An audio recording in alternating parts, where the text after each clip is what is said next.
Okay, the goal of this tutorial is to try to learn a bit about how to make a simple AC simulation. So in order to make a kind of a simple example, but still to be able to give you some details of what we're talking about, we will start simulating a very simple circuit, which is basically this RC circuit over here, where basically you see we have an input voltage, which will be an AC signal, and then we will have an output voltage that we want to calculate as a function of frequency.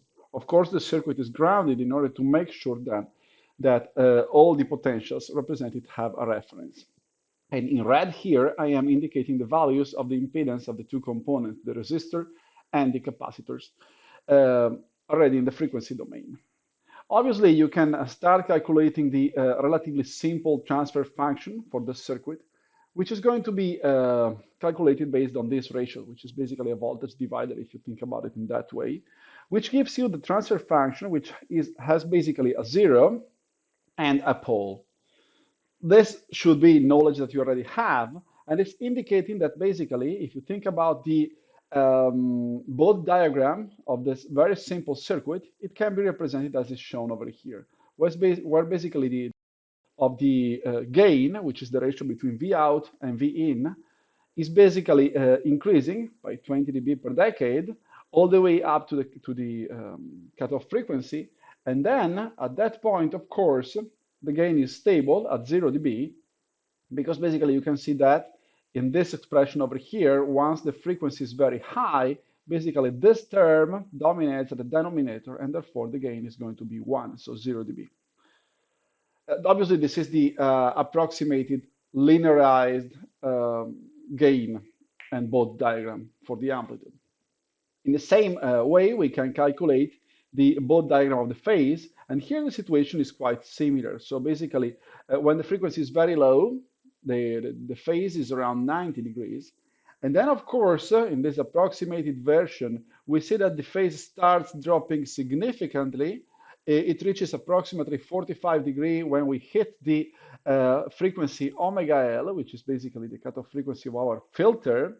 And then the phase further drops to 0 once we basically reach a frequency which is approximately 10 times larger than the cutoff frequency of the filter, and then the phase remains stable all along, because as you can see also from this expression, basically at that point the phase stays equal to 0.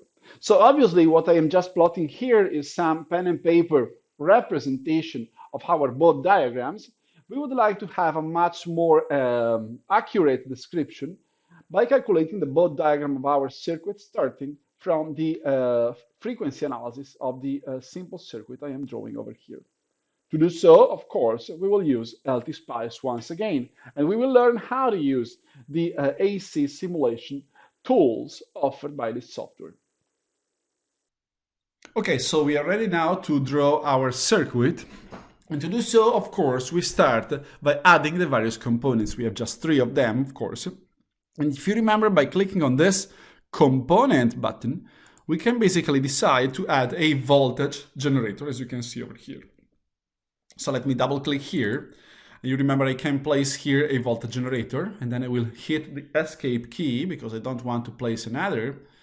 And then at this point, I can add my capacitor. So I click here on the capacitor button. Then, of course, if I want to represent my circuit in the same way I've used earlier, I can press Ctrl R in order to rotate once my capacitor and place it here, for instance. Third component, if you remember, is a resistor. So I can click there and put my resistor here in the circuit, and once again the escape key in order to then stop putting resistors in my circuit. Then you remember I can use this key, this button over here, to place the wires, so I can click on it and start placing the wires. Remember, in order to place the wires, I can also use the F3 key on my keyboard.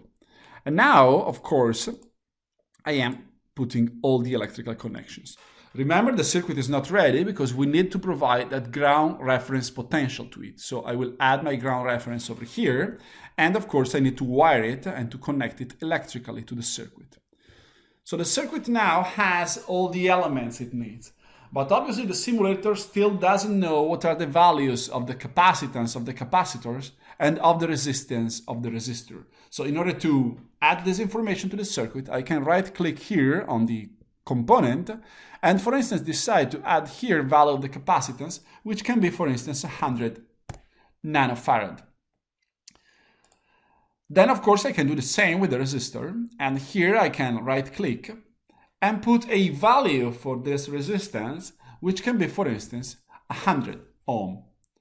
In this way, of course, you remember the product between the value of the capacitance and of the resistance will give me a characteristic time constant for the circuit, which is in this case in the range of 10 to the power of minus 7 times 10 to the power of 2, so 10 to the power of minus 5. From that time constant, I can calculate basically the corresponding cutoff frequency for the circuit, which is going to be, you will see, around 15-16 kilohertz in our calculations. So keep this number in mind, so we will then double check once we will be doing the simulations. Now, of course, the circuit is ready, but our software still needs to know what we want to do with our simulation. So we need basically to edit our simulation command. So we go to Simulate, Edit Simulation Command, and once we are there, you see we can click on several tabs, and in our case, obviously, we want to do an AC analysis of our circuit, so we will choose this tab, AC Analysis. This is, as written over here, to compute the small signal AC behavior of the circuit linearized about its DC operating point.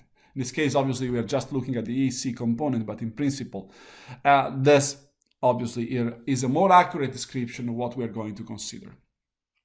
Now, let's set. We want to do a sweep in frequency, so obviously we can decide what kind of sweep. It can be an octave sweep, a decade sweep, a linear sweep, or even a sweep with a list of values of frequency. We will choose the decade sweep, which is kind of common, but of course I encourage you, if you need it, to try the other options. Now, obviously, at this point we can select how many points of frequency we want to consider per decade. We can use a value between 10 and 50, depending on the accuracy you want. Let's say, for instance, we want to use 20 over here.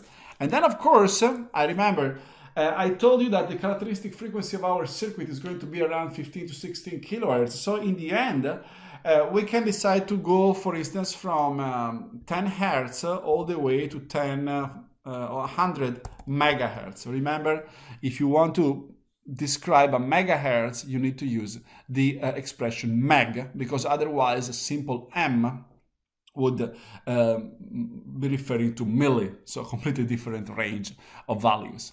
So you see here our string is being built, AC, DEC, 20, 10, 100 meg, and if you are good enough or well-trained enough, you should be able to effectively recognize the instructions we have put here as being written in this basically string, which we will be placing here just as a reminder for us of what we are going to do with this analysis. The only thing we need to do before we start is basically to apply a value of voltage, of amplitude basically, to the signal that we are applying over here. So we right click over here, and you see in principle here we can just place a DC value and the value of the series resistance. But if we click on Advanced tab, then we can open this menu where basically we can either set the time domain parameters of our generator, or we can go here where we are interested in at the moment to set the small signal AC analysis parameters, and specifically the AC amplitude. I will choose 1, so it's easier for us to calculate the gain in the end, and in principle, if you want, also put here a value of the AC phase. We leave this ticked so we can make this information visible on the schematic, and once we click OK, you see here we have now added an AC signal with an amplitude of 1 volt to our circuit. So let's now run the simulation. Remember, in order to run the simulation, we have to click here on the running man, and basically if we left click over here, you see that a new tab is opened. So our circuit is here on the bottom. Let me zoom in a bit so we can see the circuit. And on the top, we have this waveform tab, where basically we can see that already on the horizontal axis, we have the full frequency range that we are going to consider from 10 Hz in this case to 100 megahertz. So remember, if we go on the bottom part of our screen, we see the circuit, and we can place basically some probes. The first thing we do is to place a probe over here in this point, which is basically representing the signal we are applying to the circuit. As you can clearly imagine, the signal, which is the signal at the node 001, as you can read over here, has an amplitude of 1, which means 0 dB, as we have already mentioned. And the corresponding phase is 0, as you can see on the right. So on the right you have information on the phase, on the left you have information on the magnitude. Now, obviously, this is a very simple board diagram, so if I right-click over here, I can delete this trace, because we may want to concentrate on the output signal of our circuit, which is basically what I obtain if I put my probe here on the resistor, on the node between the resistor and the capacitor, which is node 002, and I left-click. If I do so, you see that two traces appear in my plot. We have a solid line, and we have a dashed line. The solid line is referred to the axis on the left, which is, as you can see, expressed in dB. So this is giving me the magnitude of my signal. And in principle, considering that the input signal has at an amplitude of 1, that means that this is effectively the gain of our filter. As we have written, we have here an increasing magnitude all the way to the cutoff frequency, which is around, as we have mentioned, say 15 to 16 kilohertz. Let's try that to see if it is effectively true. And then we have an almost constant amplitude for frequencies higher than the cutoff frequency. The phase is represented by the dashed line, and you can see it's related to the plot we see here on the right. We start from 90, approximately 1 decade before the cutoff frequency, the phase starts going down. At the cutoff frequency, it's going to be around 45 degrees, and effectively this is the case. And then the phase is going all the way to 0, as you can see, for very high frequencies. Now, of course, you remember we can make some analysis starting from this plot. And the first thing we might want to do is here, going here, and clicking with the left button of the mouse. If I do so, I have the cursors which are appearing, and I can start moving the cursors around. So let's first of all try to find out what is the cutoff frequency, so the 3 dB frequency of our signal. So we see here we want our magnitude to be -3 dB, which corresponds basically to the cutoff frequency, according to the definition. So let's move it to roughly -3 dB, as you can see over here. And once I reach the -3 dB, approximately this value, I can easily realize that the cutoff frequency is exactly 16 kilohertz, and the phase is approximately 45 degrees. And that's a first thing you can do, of course. Then, of course, we might want also to have a look at the second cursor that we might want to add to our curve in order to be able to, possibly if we want, look at the value of the slope of this curve when it is increasing. So I can decide to put one cursor here, for instance, at 100 Hertz, another cursor here at 1 kilohertz, and I see now that the difference between the magnitude in the position of the two cursors is exactly equal to 20 dB, indicating that my signal is increasing by 20 dB per decade. Another thing I want to mention is that obviously you can zoom in this plot. You can do it like this, so basically just by dragging your mouse while clicking the left button, and you can zoom on a specific region, as you can clearly see over here. To go back, you can just right click and click on zoom to fit, so you can basically go back to the full view. But if you want to really select a specific range, for instance of frequency, you can go here. You see that a ruler is appearing. You click here with the left, and basically you can start choosing, but the range of frequencies, let's say we want to go from 100 Hertz to simply 1 megahertz, for instance, I can choose that. And on top of that, I can also decide to have either a logarithmic axis or a linear axis. So in principle, I might also want to represent the both diagram, which is at that point representing a completely different form, by using a linear scale on the horizontal axis, so which makes it unreadable in this example, but this is just to show you that effectively this option is possible. So whenever you need to represent the data with LTspice, you have several options that you can play with in order to make the representation easier from your side. Of course, you can, let's go back to the logarithmic representation because it is much better for representing both diagrams and the related plots. Of course, you know that you can add signals. For instance, you can add here the signal, the input signal. In this case, obviously, it's a straight line, a solid line. And you can, at that point, also make simple operations. For instance, divide, multiply, or sum different signals just by simply